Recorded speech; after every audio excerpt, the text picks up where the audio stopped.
what's at stake in 2024. And what I mean by that is, it's pretty self-explanatory what's at stake in 2024. What hangs in the balance for a couple of these teams across the college football landscape? I think Alabama is one of the most fascinating instances when it comes to what could be at stake. Because think about what we've known about Alabama for the better part of the last 17 years. Consistent, steady, high floor. Well, now for the first time, we're asking, what's Alabama going to be under a new head coach? Everybody's wondering, what is Kalen DeBoer's Alabama going to be like? And when I say everybody, more specifically, high-profile recruits that win you football games, they're wondering that. I think the bigger question they're asking, not just what are they going to be, what can I do if I go to Alabama? What am I getting myself into if I commit to go play football in Tuscaloosa? Am I still able to win national championships? Are they still going to produce draft picks? I know Kalen DeBoer did good things at Washington, but this is the SEC now, all right? This is a different beast. Is Alabama still the Alabama they have been over the course of the last 15-plus years? If the answer is yes, then you're going to see recruiting just take off. Pour rocket fuel on that thing, and they're going to be in good shape. What that would look like to me to stabilize optics or maybe reaffirm optics in Tuscaloosa and Kalen DeBoer, right around 10-plus wins. I think that would be good enough to, one, get you in the college football playoff. If you're winning more than 10 games, you're probably playing for the SEC championship. And then if you're winning that many games, I feel pretty good about your chances when you get to the college football playoff itself to make a nice little run. So stabilizing optics, that's what's at stake at Alabama. Something else at stake is the narrative around the state of Florida. Because look at it this way. If you're Florida State, if you win the state for the third year in a row, and the way you would do that with a brand new roster, bringing back pretty much nobody from last year's squad, 83rd returning production are the Noles. Think about the way that would look to recruits in the state of Florida. It's more of a conversation around Mike Norvell, I think. You're saying, okay, Mike Norvell, he had success the last 2 years, but he has success with a new quarterback, new skill players, bunch of new pieces on the defensive line. If he has success with a new roster, he is the common denominator. And if he goes out and beats Miami and beats Florida for the third year in a row and goes 6-0 in the state in the last 3 years, Florida State's that big dog. And if you're the big dog in the state of Florida and you are the school of choice for top recruits in the state of Florida, tell you what, you're going to hoist some hardware. Pretty safe bet there, if you ask me. But if you look at the other schools in the state, we'll talk about the big three more specifically. Florida, it very much so feels like a show-me year because you got there for Billy Napier, and we've said this many times. I think what they inherited had some holes in it, both culturally and from a roster standpoint. Year 3, it is now your show. Okay, you can talk about how you have ground to make up your first year. You can talk about ground to make up your second year. By year 3, it's like, hey, the business has to start making money. We have to get ourselves into the black here. No more being in the neutral. We gotta start producing some good things. And the schedule is ridiculous, but I think in some ways that could be Billy Napier's greatest asset. Because if they go out and shock some folks in November like I think they're going to me, that is billboard moments. Even if they don't go win the SEC, that could be a billboard moment for a school like Florida to say, hey, we're showing you something. You asked us to show you something. We had progress. And if they're able to have success specifically week 1 and then that last game of the season, if you catch my drift here, against Miami and Florida State, that's all. Those are the only pitches you need to make if you're Florida. Keep talent in the Sunshine State. Going to the school in the SEC. You're in good shape. Miami, if you're Miami, if you're a Miami fan, you feel like this is supposed to be your year. Because what I just said about Florida State, not a lot of returning production. Florida, everybody's making them a joke right now. Do so at your own risk. But Miami is the school that I think most individuals in the college football public are buying stock in. Yes, because of Cam Ward. Yes, because of the other pieces they got through the portal and Damian Martinez and Sam Brown. But Mario Cristobal's sitting there in year 3 and doing what Mario Cristobal does. He's got a stacked roster. They have dudes on the line of scrimmage that are able to eat your lunch and do it with a smile on their face. And they're young bucks. Ruben Bain. On the defensive side, Francis Mawanoa. He is a highlight play waiting to happen as an offensive lineman. He put a dude 3 feet deep into the turf in that game against Louisville. Like, they got some dudes now that can legitimately move the line of scrimmage. And so the reason why I give all that context around Miami, in year 3 now, it should be the point where the power swings back towards the Canes, and they're able to make some statements within that state.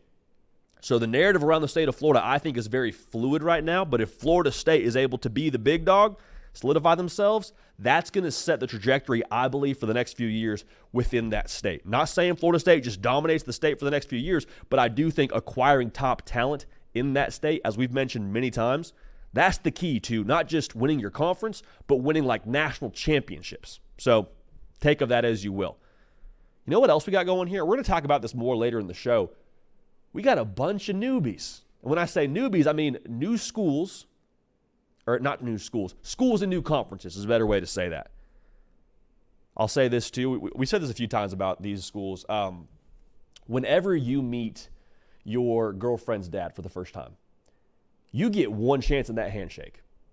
You better go in, wide grip, firm grip. You don't break off. You keep good eye contact. You get one chance to do that. That is essentially the same thing for a lot of these schools in their new conference. Like for Texas and the SEC, we are going to set the narrative for them over the course of the next couple of seasons based on what they do this first year. Heck, we're going to probably unpack last year's narrative around Texas based on what they do this first year in the SEC. Because if they go into the SEC, and let's just say it's kind of a rocky start, you lose some close games, Texas looks good, but they lose some close games, people are going to be very quick to disregard what happened on the field, look at the record, say, oh, Texas, they went 8-4? Told you they were only a one-year wonder. Told you it was a schedule that just lined up perfectly for Texas and the defense played well. There's going to be a lot of excuses built in as to why Texas had success last year and what they're not going to do in the future. So this is a year where they can, I've said this many times, validate what they did previously. For Oklahoma, kind of the same thing. They went 6-7 their first year under Brent Venables, won 10 games the next year. This year is kind of okay, are we keeping that trend upward? What are you in the SEC? And the same thing is true about Oklahoma as it is Texas. This is massive for recruiting. Recruits are trying to get a good gauge for what those schools are going to be now in their new conference. How do they stack up? Where do they slide in the pecking order against the Tennessees, the LSUs, the Alabamas? All those schools are going to be compared to Texas and Oklahoma now when it comes time to recruit. For Oregon, I think you're asking, are they really a top-tier team? Because the Pac-12 was great last year. Bo Nix is awesome, had 60-plus starts or whatever it was, like most experienced quarterback in college football. That's awesome. He's gone now, though. Can you win with some new individuals on that team? Most notably Dylan Gabriel playing quarterback for you. And in a new conference where, God bless the Pac-12, it was phenomenal last year, but the Big Ten on the line of scrimmage is just a different beast. We all understand that. How does that translate? Now, I think full transparency is going to translate seamlessly, but can you, it's one thing to say it here in June, can you do it when it comes time to play games in the fall? I'm looking forward to watching that. And for USC, can you hang? Can you hang in the Big Ten? Because I just said I just questioned Oregon and if they're going to be able to translate to the Big Ten conference. Now, I have a ton of confidence they will translate, but around USC, there's not a lot of confidence, just quite frankly. Right now, there's a lot of questions around how good they're going to be in that conference, most notably because of those big human beings. Now, I have more questions about USC and where they're going to be long-term, but you cannot allow 4.8 yards a carry and win in the Big Ten. Can't do it. Can't do it. Now, again, I think there's more to that discussion around them having success in the Big Ten than just the line of scrimmage play, but that's the big thing everyone's asking. Now, staying in the Big Ten, you know what else is at stake this year is the belief factor around Ohio State.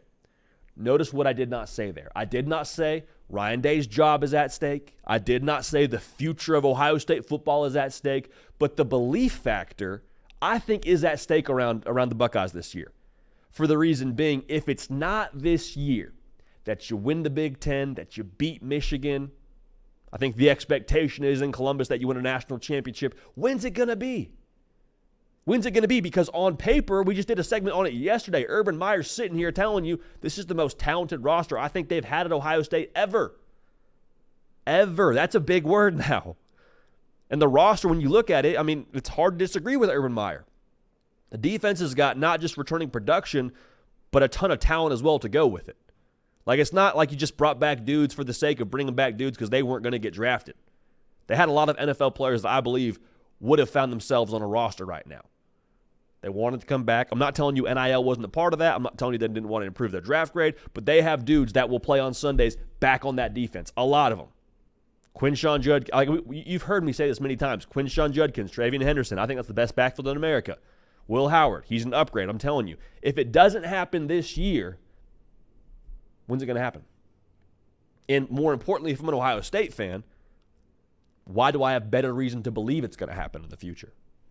So I'm not telling you that it's going to determine success or not having success in the future for Ohio State based on this year, but the belief factor, I think you would be probably a little bit more hesitant to buy in the future if there's not success this year, like you expect there to be success this year if you're Ohio State. Last one to talk about here, we mentioned the conference realignment within the Big Ten and within the SEC. The Big 12's got a lot of new pieces. And I think maybe more importantly, they lose Texas and OU, which, just to call a spade here, those have been consistently the most talented rosters in that conference. They're gone now. So what that means is the talent level in terms of caliber of player across the board is a lot more similar across the entire conference. So my question here is what's at stake is who's going to be the new big dog in the conference? I don't think it's unreasonable to say over the course of the last however many years, Oklahoma kind of was that big dog. Texas won the conference on their way out. But if you're able to win the conference the first year of the new Big 12, and we're probably going to call it the new Big 12 here for, as long as it's still a conference. Like, I'm not calling it the All-State 12, just so we're all on the same page there. If you're able to win the conference, how it stands right now, you're able to maybe have that leverage to recruit a higher caliber of player. Like, you're able to walk into those high schools if you're Utah and say, hey, listen, we're going to run this conference for a while now. We just won it last year. Come play for us. And maybe you grab a couple more 4-stars, that 5-star that maybe you weren't going to get if you didn't have that proof of concept. I think it's important, going back to first impressions, this is our first impression from the outside looking in if we're a recruit at what the Big 12 is going to be. So starting fast matters. A lot of things at stake in 2024, but the beautiful part about it, the truth serum that is the football field is going to give us our answers here in the not too distant future, and I can't wait for it. Hey y'all, thanks so much for watching. Subscribe to the channel here to make sure you don't miss an episode of The Hard Count. Also be sure to check out other videos on the On3 YouTube channel.